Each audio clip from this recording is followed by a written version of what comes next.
everyone, this is Surbhi Goyal. Welcome to my channel Easy Learning with Surbhi. I received complaint, you can say it is a complaint or disappointment shown by my 2 subscribers. One subscriber directly wrote it in my previous video in the comment box that they are disappointed that I am not talking in English nowadays in my videos. And one subscriber, he emailed me, which said, "Hello ma'am, please don't talk in Hindi in your videos." That's it. I was glad to read all those comments and read that mail. This shows that you love to watch. Am I exaggerating? I think I'm exaggerating, not love. I think you like watching my videos. That's really good. But please, you do understand that this course is specially for those people, so that one day, like you understand my English, they can also understand my English as well. You see, just in the beginning of my video, I'm speaking in English just for all those subscribers who want me to speak in English. So ये video उन्हीं लोगों के लिए है जो सीखना चाह रहे हैं, जिनको कुछ बोलना नहीं आ रहा है अभी. तो जब वो बोलना सीख जाएंगे, मेरे पास मेल्स आनी शुरू हो जाएंगी ना, that day I will be really happy. और उस दिन मैं प्रॉपर हर वीडियो में इंग्लिश ही बोलूँगी. तो तब तक आप ये सीख लो, समझ लो, ठीक है. तो आज मैं नया लेसन लेकर आई हूँ. So what is this new lesson? Tense verbs. I could have written present tense, either past, future, but I didn't want to write tense, because tense है ना, पता नहीं क्यों मुझे लगता है स्टूडेंट्स डर जाते हैं. तो एक स्टूडेंट को होता है कि कब से टेंस करते आ रहे हैं, पल्ले तो पढ़ नहीं रहा. टेंस को समझने का सबसे इजी तरीका है कि वर्ब्स पे फोकस करो, ठीक है. वर्ब्स हमारे क्या होते हैं, कैसे होते हैं. अब आप अगर ये देखोगे टेंस वर्ब, ये मैंने कौन सा टेंस पकड़ा है, देखो हर सेंटेंस में सब्जेक्ट और वर्ब रहता है, मोस्टली रहता है, ठीक है. बाकी सेंटेंसेस हैं जैसे एक्सक्लेमेटरी सेंटेंसेस और इम्पेरेटिव सेंटेंसेस, वो उनमें सब्जेक्ट नहीं होता है, ठीक है. लेकिन मैक्सिमम सेंटेंसेस में सब्जेक्ट और वर्ब रहता है. सब्जेक्ट वर्ब की नॉलेज आ जाएगी तो बहुत कुछ आ जाएगा, बहुत ठीक से आप इंग्लिश बोल पाओगे. तो आज मैं पैटर्न के अकॉर्डिंग पढ़ा रही हूँ. मैं ये नहीं पढ़ाना चाहती ये टेंस है, इसको सीख लो, ये प्रेजेंट इंडेफिनिट टेंस है. आप सिर्फ कॉन्सेप्ट समझो. और देखो, अगर आपको ये वीडियो पसंद आ रही होगी तो जैसे कि मैं हर बार बोलती हूँ, इसे शेयर कर दो, लोगों तक पहुँचाओ जो इंग्लिश सीखना चाहते हैं, और चैनल को सब्सक्राइब कर दो और नोटिफिकेशन बेल भी बजा दो, ताकि जब भी मैं वीडियोस लेकर आऊँ आपको उसकी नोटिफिकेशन मिल जाए. तो वो अभी से कर दो. और हाँ, मैंने जैसे कि मैंने बोला सीरीज शुरू की है, तो मैंने वो प्लेलिस्ट नीचे डिस्क्रिप्शन बॉक्स में डाली हुई है. मैंने अपनी ईमेल आईडी भी डिस्क्रिप्शन बॉक्स में लिखी है. अगर आपके पास कोई क्वेश्चन है, कोई डाउट है, क्वेरी है, तो आप मुझे मेल सेंड कर सकते हैं. So let's start with this new lesson, tense verbs. देखो, जो हमारा सेंटेंस स्ट्रक्चर है ना, उसमें अगर सब्जेक्ट और वर्ब भी है तब भी इट मेक्स कंप्लीट सेंस. जैसे मान लो ये सब्जेक्ट और वर्ब है, मान लो नहीं ये सब्जेक्ट और वर्ब ही है, ठीक है. इसको हम हटा दें, इस पार्ट को हटा दें. तो मैंने बोला रिया टॉक्स, रिया बात करती है. अब ये पूरा कंप्लीट सेंटेंस है. वैसे ही वी सिंग, हम गाना गाते हैं. आई स्लीप, मैं सोती हूँ. कब सोती हूँ? I sleep at 10 PM. He likes, उसे पसंद है. He likes to read short stories, उसे शॉर्ट स्टोरीज पढ़ना पसंद है.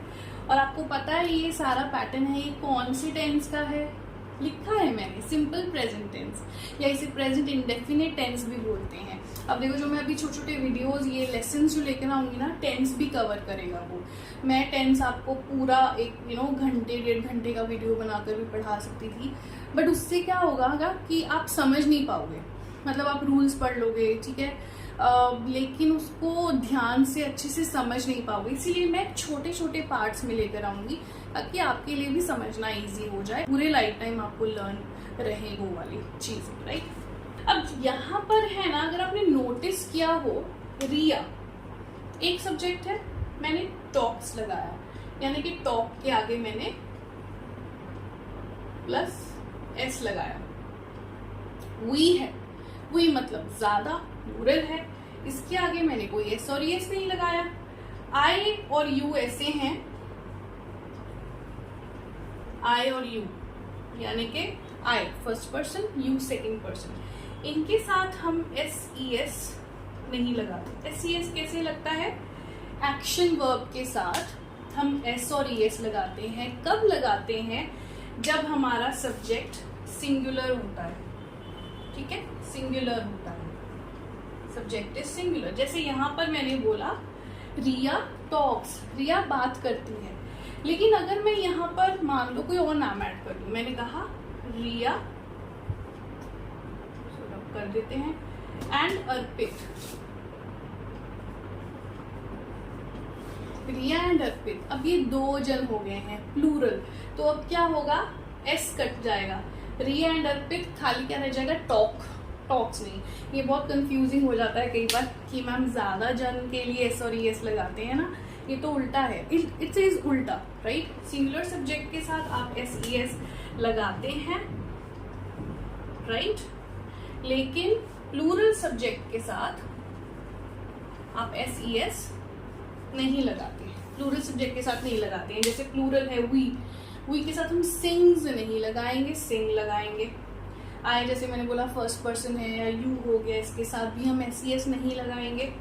ही, ये सिंगुलर है तो मैंने यहाँ पे लाइक्स लगाया। और ये सारे जो वर्ब्स हैं ना, ये है हमारे action verbs guys, action verbs हैं। एक्शन वर्ब्स को हम मेन वर्ब्स भी बोलते हैं, ठीक है। एक्शन सेंटेंसेस हैं ये, जहां पर कोई कार्य हो रहा है, ठीक है, कोई कार्य हो रहा है, कर्ता जो कि सब्जेक्ट है, कर्ता कोई कार्य कर रहा है, the doer of the action, तो ये हमारे हैं एक्शन वर्ब्स, राइट। मैंने लिखा भी है यहाँ पर।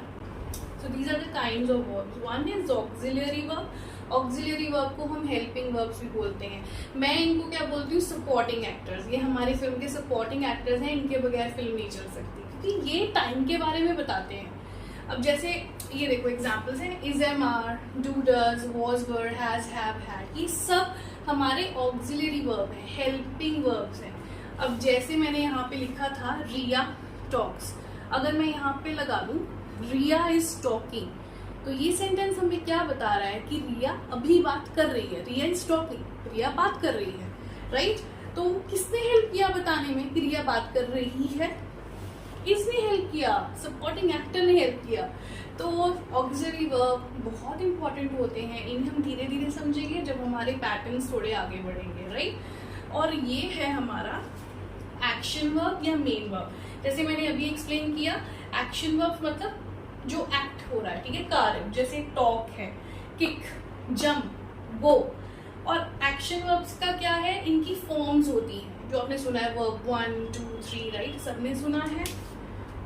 वर्ब 1, वर्ब 2, वर्ब 3, वर्ब 4 भी है, 5 भी है, लेकिन बेसिकली हमने यही किया। जैसे मैंने टॉक को पकड़ लिया, टॉक हमारा बेस वर्ब है, टॉक का पास्ट पार्टिसिपल क्या होगा, टॉक्ड, और वर्ब का थर्ड फॉर्म भी टॉक्ड ही है। So action verbs can change its forms, right? Same is with auxiliary too, but auxiliary में अगर present मैंने is लगाया है तो past में क्या लगेगा, was। अगर मैंने लगाया है have तो past में क्या बन जाएगा, have। तो यही डिफरेंस है हमारे ऑक्सिलरी में और हमारे एक्शन वर्ब में। आप देख सकते हो ऑक्सिलरी वर्ब को मैंने ए भी लिखा है ताकि आगे आगे आपको समझना इजी हो जाए, ए भी शॉर्ट फॉर्म है। और यहाँ पर मेन वर्ब है जो हमारा एक्शन वर्ब है, मैंने एम भी लिखा है, समझने में इजी हो जाता है। और क्या चीज नोटिस करने वाली है इस पैटर्न में कि चलो ये सब्जेक्ट और वर्ब है, एक्शन वर्ब है 1, और ये प्रेजेंट टेंस का स्ट्रक्चर है 2। थर्ड क्या है, ये पॉजिटिव सेंटेंसेस हैं। शेकिंग, ओके, ये पॉजिटिव सेंटेंसेस हैं। पॉजिटिव मतलब सकारात्मक सेंटेंसेस जिसमें हम नॉट का यूज नहीं कर रहे। और हाँ, सिंपल प्रेजेंट टेंस जो है, हम लोग जनरल ट्रूथ्स जब हम बोल रहे हैं या हम हमारे डेली हैबिट्स बोल रहे हैं, हमारी हॉबीज हैं, जो चीजें हम करते हैं, ठीक है, उन सब के लिए हम सिंपल प्रेजेंट टेंस यूज करते हैं। अब मैं कुछ सेंटेंसेस बोलूंगी, उसका टेक्स्ट नीचे आएगा, आप उसको सुनिए। ये पॉजिटिव सेंटेंसेस हैं और सिंपल प्रेजेंट टेंस का रूल चल रहा है, तो चलिए नोटिस करते हैं। I like ice cream, the flight arrives eight 2 p.m. The squirrels store nuts for the winter. Squirrels माने गिलहरी। Mary and I go to the mall every Sunday. She often goes to school by bus. George is a lawyer. ये 6 sentence है जो George is a lawyer, इसमें confuse नहीं होना। मैंने अपनी सबसे पहले वाली वीडियो में, इस सीरीज की वीडियो में मैंने इज एम आर सिखाई थी, ठीक है, वो सिंपल प्रेजेंट टेंस ही होते हैं। तो इसमें जो मैंने बोला जॉर्ज इज अ लॉयर, तो इसमें जो मेन वर्ब है ना वो इज ही है, तो ये प्रेजेंट टेंस ही हुआ। और गाइज मैं आपको एक चीज और बता दूं, सिंपल प्रेजेंट टेंस के साथ ना हम फ्रीक्वेंसी एडवर्ब्स भी यूज करते हैं। मान लो जैसे मैंने लिखा था रिया टॉक्स लाउडली, अब अगर मैं इसमें ये लगा दूं रिया ऑफ्टन टॉक्स लाउडली, और सिंपल प्रेजेंट टेंस में ऐसे स्ट्रक्चर्स कई बार यूज होते हैं।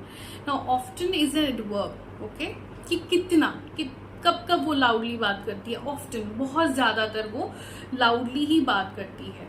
वैसे ही समटाइम्स है, उसका मतलब है कभी कभी। रेयरली इसका मतलब है कम, जैसे कि we rarely call each other, we rarely call each other, हम बहुत ही कम एक दूसरे को कॉल करते हैं, we rarely call each other. तो चलो मूव करते हैं हमारे नेगेटिव सेंटेंसेस। पॉजिटिव सेंटेंसेस कर लिए, समझ भी आ गए। अब प्रेजेंट टेंस के ही नेगेटिव, ठीक है, दिस इज नाउ नेगेटिव।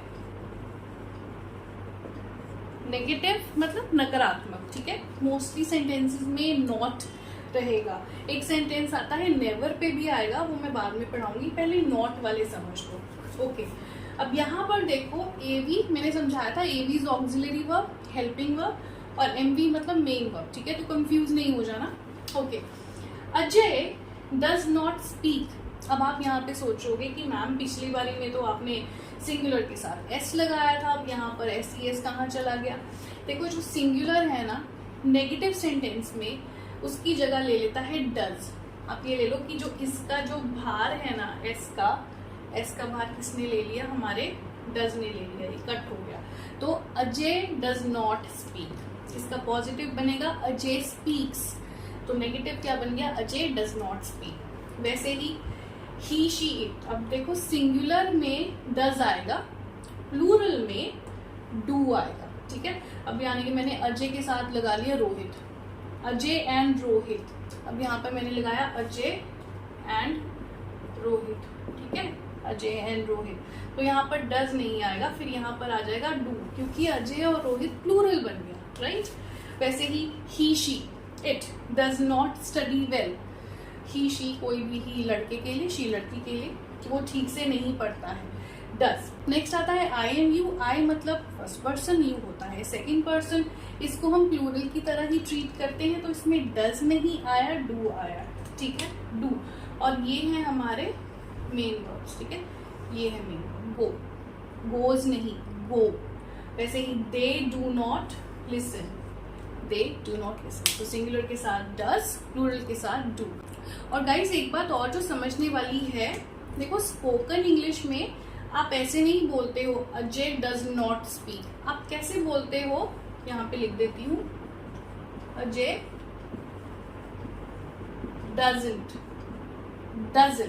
तो डज नॉट बन गया डजंट। वैसे ही डू नॉट बन जाता है don't, right, don't.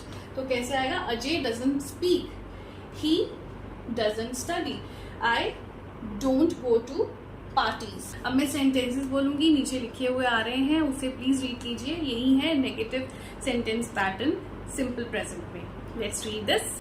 She doesn't play basketball every day, it doesn't rain here, यहाँ बारिश नहीं होती, it doesn't rain here, they don't speak English fluently, you don't talk to your siblings politely, तुम अपने भाई बहनों से पोलाइटली बात नहीं करते हो, Jatin and Meera don't like tea, Ravya isn't an engineer. अब आप ये देखिए, मैंने बोला Ravya isn't an engineer, Ravya engineer नहीं है। आपने सोचा कि यहाँ तो इज लग रहा है, मैंने पहले भी बताया है इज यहाँ पर हमारा मेन वर्ब ही है, तो ये भी हमारा सिंपल प्रेजेंट टेंस स्ट्रक्चर है। We never go to temple, अब यहाँ पर we never go to temple मतलब कि हम मंदिर कभी नहीं जाते, तो नेवर ये नकारात्मक सेंटेंस ही है, नॉट नहीं लगा पर नेवर लगा दिया। ओके गाइज, अब हम आ गए हमारे थर्ड पैटर्न पे, थर्ड काइंड ऑफ सेंटेंस जो कि है इंटेरोगेटिव यानी कि क्वेश्चन मार्क सेंटेंसेस। मैं यहाँ पे लिख दूं क्वेश्चन फॉर्म सेंटेंसेस। पहले हमने पॉजिटिव पढ़ लिया, फिर नेगेटिव पढ़ा, अब क्वेश्चन। क्वेश्चन में पैटर्न थोड़ा चेंज हो जाएगा, हमारा सेंटेंस स्ट्रक्चर चेंज हो जाएगा। जैसे पहले हम कर रहे थे सब्जेक्ट प्लस ऑक्सिलरी वर्ब अगर उसमें होता है, या प्लस मेन वर्ब, राइट। इसमें क्या है, ऑक्सिलरी वर्ब ना पहले आ जाएगा सब्जेक्ट के, फॉलोड बाय मेन वर्ब। अब जैसे देखो, does she talk to you, does she talk to you, क्या वो तुमसे बात करती है। डू दे स्टडी वेल, क्या वो ठीक से पढ़ते हैं। डू वी लाफ अननेसेसरली, क्या हम बिना वजह हंसते हैं। Does Jaya listen to me, क्या जया मुझे सुनती है। तो ये हमारे हो गए ऑक्सिलरी वर्ब सबसे पहले। अब यहाँ पर देखो डज है, अगेन सिंगुलर थिंग, तो यहाँ पर हम ही भी लगा सकते हैं। कोई चीज है तो इट लगा सकते हैं, सिचुएशन है तो इट। डू है, अगेन प्लूरल है, दे वी, और ये सिंगुलर है, जया है एक। अगर मैं इसके साथ कोई नाम लगा दूं, यानी कि मान लो मैंने रोहित लगा दिया, रोहित लगा दिया, तो क्या हो जाएगा, डज का डू बन जाएगा, यस। तब हमारा डज का बन जाएगा डू। अगर हमने जया और रोहित लगाया तो, खाली जया लगाया है तो डज ही लगेगा। तो ये थे हमारे इंटेरोगेटिव सेंटेंसेस। मैं 5 सेंटेंसेस दूंगी, नीचे लिखे हुए आ रहे हैं, उससे रीड करो। Does he write an email to his friend. Do they live in Paris. Do you wash the dishes daily, आप बर्तन रोज साफ करते हैं। Does she sing melodiously. Do children like ice cream. See so easy, ये हो गए हमारे इंटेरोगेटिव सेंटेंसेस। अब लास्ट पैटर्न हमारा जो काइंड ऑफ सेंटेंस में लेकर आ रही हूँ, वो जरा जल्दी से देख लो, बस थोड़ा सा रह गया, फिर हमारी वीडियो का एंड हो जाएगा। ओके, तो लास्ट है हमारा interrogative negative sentence. Okay, interrogative negative क्या है, मतलब ये क्वेश्चन मार्क भी है और इसमें नॉट भी आता है। जैसे कि मैंने पिछले सेंटेंस में क्या कहा था, does she talk to you, क्या वो तुमसे बात करती है। अब इंटेरोगेटिव नेगेटिव कैसे पूछेंगे, क्या वो तुमसे बात नहीं करती है, does she not talk to you. So easy. लेकिन आपको लगता है हम स्पोकन इंग्लिश में ऐसे ही पूछते हैं, do you not talk to me, do you not listen to me. नहीं, हम कैसे बोलते हैं, don't you listen to me, doesn't she talk to you. Yes, spoken English में हम इसे कॉन्ट्रैक्ट कर देते हैं इसको। तो डज नॉट क्या बन जाता है, जैसे कि मैंने पहले भी बताया था, डज नॉट बन जाता है डजंट। यस, डज नॉट बन जाता है डजंट, और डू नॉट बन जाता है डोंट। सो हम रिटन इंग्लिश में ये तो लिख सकते हैं, लेकिन स्पोकन इंग्लिश में हमें इतना बड़ा बोलने की जरूरत नहीं है। Does she not talk to you हम कैसे बोल सकते हैं, doesn't she talk to you, नीचे लिखा हुआ आ रहा है, पढ़ लो। Doesn't she talk to you. Do they not study well, don't they study well. Do we not laugh unnecessarily, don't we laugh unnecessarily. Does Jaya not listen to me, doesn't Jaya listen to me. देखा, contraction form और बोलने में भी बहुत अच्छा लगता है, presentable लगता है। देखिए, रिटन इंग्लिश ना और स्पोकन इंग्लिश में फर्क है, क्योंकि मैं नाम ले रही हूँ रिटन स्पोकन। रिटन में ना आपको जो रूल्स हैं बिल्कुल वैसे ही यूज करने पड़ते हैं, ठीक है, क्योंकि वो चेक हो रहा है, वो इंसान अच्छे से पढ़ रहा है, तो रूल्स आपके अच्छे से चेक होते हैं। स्पोकन इंग्लिश में आप थोड़ी सी फ्रीडम ले जाते हैं, ठीक है। आजकल तो वैसे ही आधे वर्ड्स तो लोग खा जाते हैं, स्पेशली चैट्स में या मेल्स में, मतलब मेल्स अगर कैजुअल हैं तो आधे वर्ड्स तो हम खा जाते हैं। हमने शॉर्ट फॉर्म्स बना दी हैं, तो फालूदा बना दी है बेसिकली हमने। लेकिन ठीक है, थोड़ी सी फ्रीडम हम स्पोकन इंग्लिश में ले जाते हैं, अच्छी बात है। वो बहुत ज़्यादा भी अच्छा नहीं होता, वो ये जो शॉर्ट फॉर्म्स हैं। Okay, so this was our interrogative negative sentences. Hey guys, आज इतना ही हमारे लेसन में। आई होप आपने आज कुछ नया जरूर सीखा होगा, लेकिन इससे पहले आप होमवर्क लेकर जाओ। होमवर्क मतलब जो आपको अभी करना है, ठीक है। सो आपको बेसिकली मुझे 5 सेंटेंसेस देने हैं, उसमें चारों काइंड ऑफ सेंटेंसेस का यूज होना चाहिए, ठीक है। 5 है तो 5वां कोई भी मिक्स कर लेना। तो 5 सेंटेंसेस मुझे नीचे कमेंट बॉक्स में लिख दो। मैं कोशिश करूंगी कि मैं उन सेंटेंसेस को चेक करूं और सबको फीडबैक दूं, जैसे भी मैं दे सकती हूँ। So that is it for today. I will see you in my next video. Ta-da!